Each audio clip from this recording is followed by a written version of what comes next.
e repercute informação que vem da Arábia Saudita e dá conta de que Marcos Leonardo pediu para deixar o Al Hilal.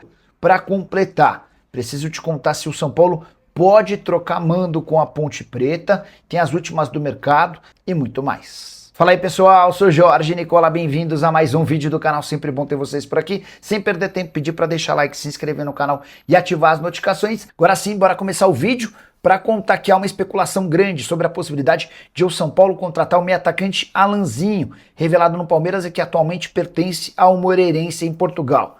Antes de gravar esse vídeo, consultei uma fonte do departamento de futebol que assegurou que não há nenhuma negociação, tampouco interesse pelo jogador, que é baixinho, mas tem bom talento com a bola nos pés. Boa notícia para os clubes que buscam um lateral esquerdo.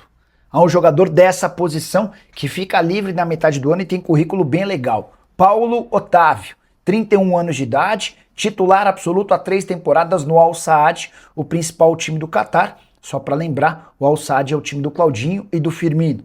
Paulo Otávio tem contrato até junho e ainda não assinou a renovação desse vínculo. Tudo porque ele tem vontade de voltar ao Brasil, saiu muito cedo, em 2016, quando havia trocado o Tombense pelo Lask da Áustria. Ele jogou na Áustria, logo depois se mudou para a Alemanha, onde ficou por 4 temporadas no Wolfsburg. Entre outros técnicos, ele trabalhou com Oliver Glasner, que tem feito enorme sucesso no Crystal Palace, foi responsável por levar o Crystal Palace a um título inédito alguns meses atrás. Pois bem, o Paulo Otávio surgiu na base do PSTC, passou pelo Atlético Paranaense, jogou também no Curitiba e tem vontade de voltar ao Brasil agora numa outra condição com muito mais status para ser reconhecido no seu próprio país. Se as propostas não forem bacanas, a tendência é que ele acabe por renovar no Al Saad, o principal clube do seu país, onde ele é titular absoluto, é importante e tem salário bastante alto. Quero falar agora sobre São Paulo e Ponte Preta. Que história é essa de que o tricolor cogitou trocar o mando de campo com a Ponte? A gente precisa voltar para o início do Campeonato Paulista para entender esse contexto. Ponte Preta passando por enormes dificuldades com o Transferban, sem poder inscrever atletas. O pessoal do São Paulo procurou a Ponte para sugerir que o jogo acontecesse em Brasília. Havia inclusive investidores interessados em colocar um dinheiro para a Ponte Preta para que a partida não acontecesse no Moisés Lucarelli. Toda a receita obtida com esse jogo, da última rodada do Paulistão, ficaria para a Ponte Preta, dinheiro importante para um clube que até a 4ª rodada do Campeonato Paulista não conseguia inscrever atletas por conta de dívidas. O Marco Antônio Eberlin, homem forte do futebol da Ponte, entendeu que essa venda de mando de campo seria prejudicial, até porque imaginava-se que a Ponte Preta chegaria à última rodada com chances de escapar do rebaixamento. Mas, diante de uma campanha de 1 empate e 6 derrotas, a Ponte vai para a decisão do Campeonato Paulista já sem chance de escapar do rebaixamento. E nesse momento não é mais possível vender o mando. A Federação Paulista determina que você só possa fazer trocas ou mudanças no local da partida com 10 dias de antecedência. Então, São Paulo e Ponte Preta se enfrentarão no domingo 20h30 no Moisés Lucarelli, apenas com torcedores da Ponte Preta. Você sabe que há uma determinação em Campinas para que jogos envolvendo times de Campinas e São Paulo tenham torcida apenas do mandante. A consequência, a Ponte vai ter um público bem pequeno, vai receber pouco dinheiro e vai jogar a Série A2 do Paulista.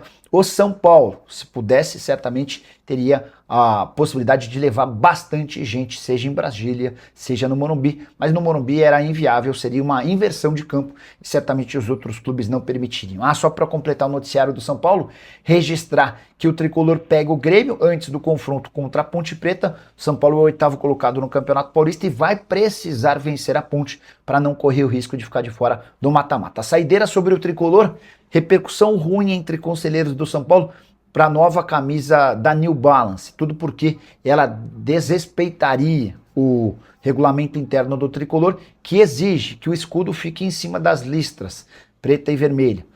Essa nova camisa não respeita isso e podemos ver uma confusão sendo criada no clube. Hora de repercutir uma informação que vem da Arábia Saudita. Há um portal árabe afirmando que Marcos Leonardo pediu para sair do Al Hilal. Você vai lembrar, o Marcos Leonardo acaba de quase se transferir por Atlético de Madrid, o negócio caiu na última hora porque não existia a expectativa no Al Hilal de que o Benzema fosse contratado. No fim das contas, o Benzema foi contratado, já estreou e marcou 3 gols e o Marcos Leonardo foi impedido de se transferir para o futebol espanhol. Como a janela de transferências na Espanha, no Atlético de Madrid, já se encerrou, Marcos Leonardo acabou ficando. E nesse momento, o Al Hilal tem 3 centroavantes de enorme nível. O Marcos Leonardo, o Benzema e o Darwin Núñez. Com detalhe de que o Darwin Núñez não pretende voltar para a América do Sul e quase não restaram janelas abertas para ele se transferir. Então, para não ficar com 3 centroavantes, existe a possibilidade real de o Marcos Leonardo ser esse atleta negociado. Flamengo, clube com maior capacidade financeira que poderia investir os 40 milhões de euros que o Al Hilal pede, não tem a intenção de contratá-lo. A ideia dentro do clube é de que o Marcos Leonardo tem características muito parecidas à do Pedro, centroavante de menos mobilidade que fica mais fixo. E o Flamengo busca hoje um atacante que possa sair da área, que possa dar opções e que faça o facão. Diante disso, imaginar o Marcos Leonardo no Fla, hoje, chance bem pequena. No São Paulo, o fato de ser São Paulino é um enorme trunfo, mas o tricolor não tem capacidade financeira e já descartou qualquer possibilidade de contratá-lo. Ainda que o Marcos Leonardo peça para ser negociado, não será com o São Paulo que o negócio acontecerá. Pergunta que eu deixo para você, Marcos Leonardo, caberia no seu time do coração? Já uso o espaço para comentário. Quero falar agora sobre Lucas Moura, dá para dizer que é uma luz no fim do túnel em relação ao principal jogador do São Paulo. Lucas Moura fez grande atuação na vitória por 2-1 de virada do tricolor contra o Primavera na noite desse sábado no Morumbi. Foi de longe a melhor partida do Lucas Moura nessa temporada e a principal em bastante tempo. Lucas, que conviveu durante todo o ano passado com muitos problemas no joelho. Ele fez uma série de infiltrações, passou por cirurgias e nada melhorava. A expectativa, além dessa boa atuação nesse sábado, se dá pelo fato de o Lucas Moura não estar mais sentindo dores no joelho. Isso é determinante para que o São Paulo imagina que o Lucas Moura possa ter um ano melhor. Autor de um dos gols na vitória de virada contra o Primavera, o outro gol foi marcado em cobrança de pênalti convertido pelo Caleri. Lucas Moura, que soma 227 jogos, 56 gols e 40 assistências, são 96 participações em gol, somando suas 2 passagens pelo tricolor. Importante contar também que o Lucas Moura se tornou o 7º maior artilheiro do São Paulo nesse século. O tricolor com a vitória foi para 10 pontos, pulando para a 8ª colocação. Ele até pode ser ultrapassado no fechamento dessa rodada de hoje, mas a tendência é que o São Paulo passe para o mata-mata, até porque na rodada final enfrenta a Ponte Preta em Campinas. Ponte já rebaixada, pior time da competição. Vai bastar ao São Paulo vencer a Ponte para estar entre os 8 que disputam as quartas de final. E torcedores do São Paulo nas redes sociais fazem campanha para que o tricolor contrate Roleiser. Jogador que pertence ao Santos, 25 anos de idade, não tem conseguido brilhar por lá. Só para você entender o contexto dessa história. O Santos procurou recentemente o São Paulo para falar sobre a possibilidade de contratar o Alisson, que está fora dos planos do Hernan Crespo, até aí nenhuma novidade. Foi diante dessa situação que torcedores do São Paulo sugeriram, bom, já que o Santos quer o Alisson, por que o Santos não cede o Roleiser nessa negociação? Fui procurar o Alexandre Matos, executivo de futebol do Santos, para entender se existe alguma chance desse negócio acontecer, e a resposta é não. Meio óbvio, né? Até pela diferença nas cifras. O Alisson quase foi emprestado ao Corinthians por apenas R$1 milhão, jogador de 32 anos de idade. Já o Roleiser, de 25, foi contratado pelo Santos por 11 milhões de euros. Uma diferença bastante significativa entre o custo de um e o de outro. Diante desse cenário, com uma negativa do Santos em ceder o Roleiser, dá para descartar essa ideia que surge como um pedido de torcedores do São Paulo. Tricolor que tem encontrado enorme dificuldade na busca por um camisa 10, por conta da dificuldade financeira e das poucas opções no mercado. Nesse momento dá para dizer que o São Paulo está mais concentrado na reta final do Campeonato Paulista do que encontrar um camisa 10. E você, quem contrataria se fosse dirigente São Paulino? Já usa o espaço para comentário e registra a sua opinião, beleza? Tá sabendo alguma coisa do bloqueio judicial do São Paulo no Daniel Alves? Quanto a meias, tem que pôr o Pedrinho para jogar moleque é bola.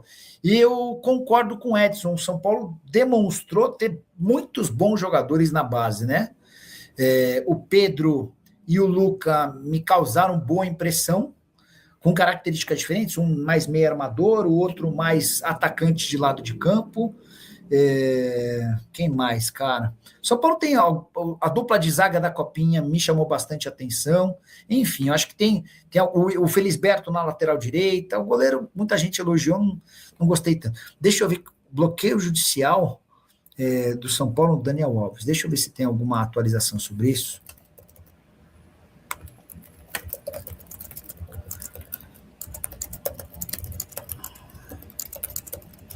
Sabe de algum bloqueio judicial do São Paulo contra o Daniel Alves?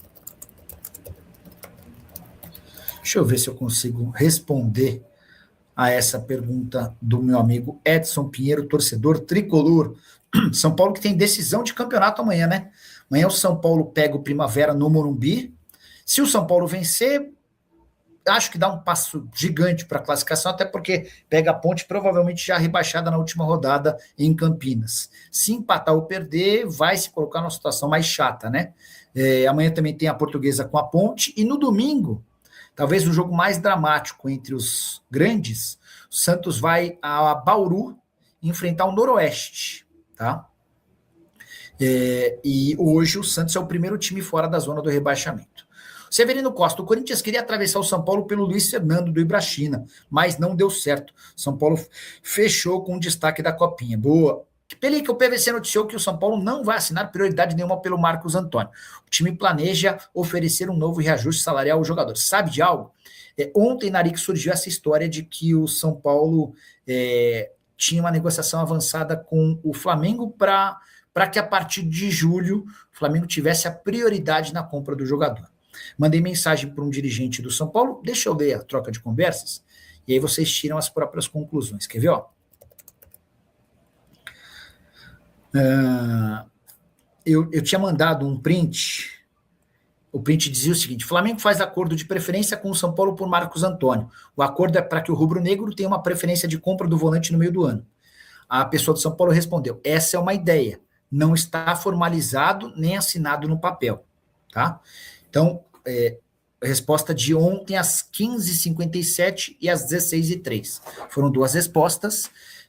O São Paulo tem sido procurado pelo Flamengo. O Flamengo já fez duas propostas. A primeira de 6 milhões de euros, o São Paulo descartou.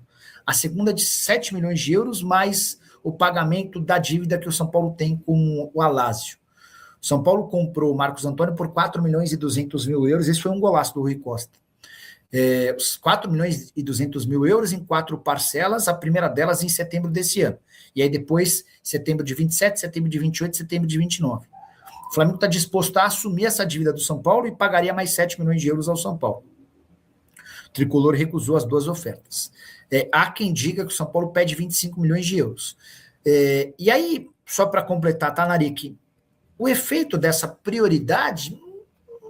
O que o São Paulo ganha dando uma prioridade ao Flamengo? Se o Flamengo, por exemplo, aceitasse emprestar o Alan até dezembro, aí beleza, aí você oferece, aí você cede essa prioridade para o Flamengo. Caso contrário, dar prioridade por dar, acho que não faz muito sentido. Minha família, então é isso, mais um giro de notícias do São Paulo nesta terça-feira agitadíssima do Tricolor Paulista. Peço humildemente para você dar o like nesse vídeo, inscreva-se no canal, ativando o sino das notificações para ficar sempre atualizado nas últimas informações do maior clube do mundo, paulista, São Paulo Tricolor, tá bom?